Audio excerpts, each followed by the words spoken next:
welcome to Money Control. This is Shraddha Sharma and you're watching Reporter's Take. The Indian pharmaceutical market has seen a growth of 14.5% in November on the back of increased sales of anti-infectant and respiratory drugs.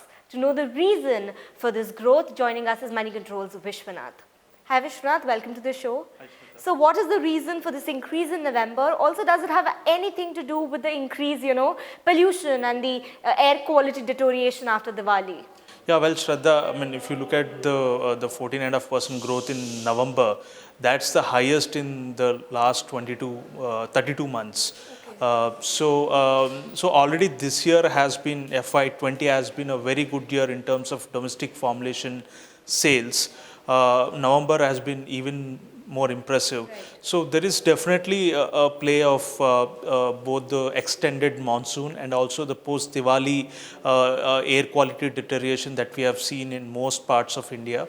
If you look at the sales of anti-infectives or antibiotics, they stood around 17%. This is double the usual growth that the segment sees. And also the respiratory segment grew at around 19.7%. This is again double the growth that we see. These numbers are all from the AIOCD. So as usual, the chronic segment consisting of anti-diabetes, cardiac are growing at double digit, like 11 to 13%. But this anti-infectives and respiratories adding to the growth of the Indian domestic formulation market. So almost double growth. So if you had to talk about the companies that will benefit from this? So there are several companies that are expected to benefit. First is Cipla, which has got a very good portfolio of respiratory drugs, like anti-asthma drugs. So if you look at Cipla, November has grown around 12.6%, and Alchem, which has got a very good antibiotic portfolio, grew at 17.8%. GSK is continuing its strong run, close to double digit, and Aristo, which is very strong in East Indian markets, grew at 31.6%.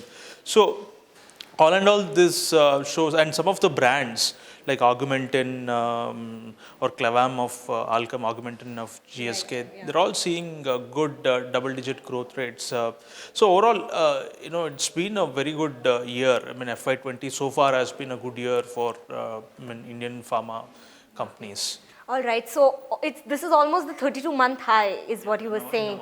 So we know pollution has to do something with it. Thank you, Vishwanath, for those details. That's all for today's episode of Reporter's Take. For more news, views and updates, stay logged on to moneycontrol.com. Thanks for watching.